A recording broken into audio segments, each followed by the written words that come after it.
Welcome back to my channel, and I'm so glad to see you again. I made this video because someone asked me what a cryptocurrency wallet is and which one is best to use.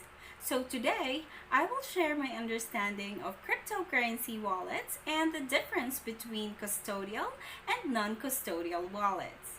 If we know the difference between these two wallets, we can decide which wallet is best to use.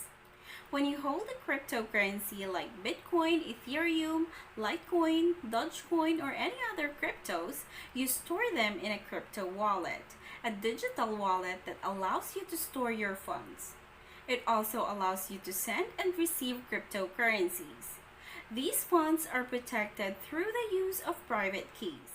Private keys are important to possess when owning a crypto wallet because a crypto wallet is as good as no wallet without a private key.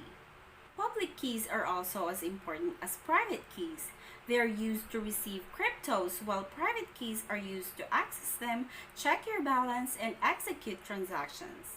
Some crypto wallets are accounts that you and I may already have on exchanges like Coinbase, Binance, Coins.ph, PayPal, or on micro wallets like FaucetPay. Now, you probably think that you own and have full control over those wallets. In reality, your funds or data are in the custody of those third-party companies. This means that the third party owns and keeps your private keys while you only have to permit them to send or receive payments. This is where the word custodial wallet is derived from. The third party is responsible for securing your data or funds. The best example for this is a bank. We deposit our money with them and trust them that since they have full control over our money, they will do everything to keep our funds safe. But many are not in favor of these custodial wallets. They believe that if you don't own the key, you don't own the crypto. However, many people are choosing custodial wallets over non-custodial wallets because it is more convenient to use. And they only rely on third party to manage their keys securely.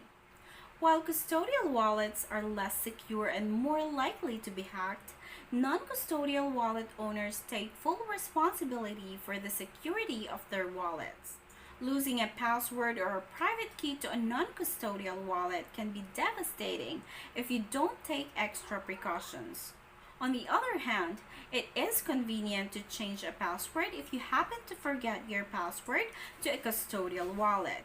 Non-custodial wallets can be browser-based, they can be software installed on a desktop or a mobile device, or they can be USB-type hardware, which is known to be the most secure way of storing your cryptos. Though non-custodial wallets do not require you to trust a third party, you must trust yourself to keep your keys and wallet secure. If you happen to lose, destroy, or forget your password and you have no other way to restore your wallet, chances are you will lose your funds. To prevent this from happening, you should have a backup copy of your passphrase, a 12 to 24 set of words, which was initially generated when you set up your crypto wallet. Your passphrase should also be completely private and secretly stored.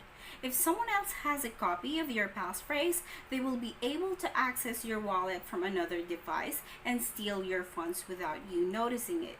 Now, choosing a crypto wallet only depends on your security preferences. I use both custodial and non-custodial wallets. I use custodial wallets to receive payments from my passive earnings and transfer them to my non-custodial wallet. Here are some legit non-custodial wallets I know: Exodus, MetaMask, Trust Wallet, Garda, Electrum, and a lot more. And here is a list of some legit custodial wallets I know: Coinbase, Binance, Crypto.com, Bitcoin.com, Coins.ph in my country, and many more. Whatever your decision may be, following the best security practices will help you secure your wallet. I wish you all the best and thank you so much for watching. Please take care. Bye!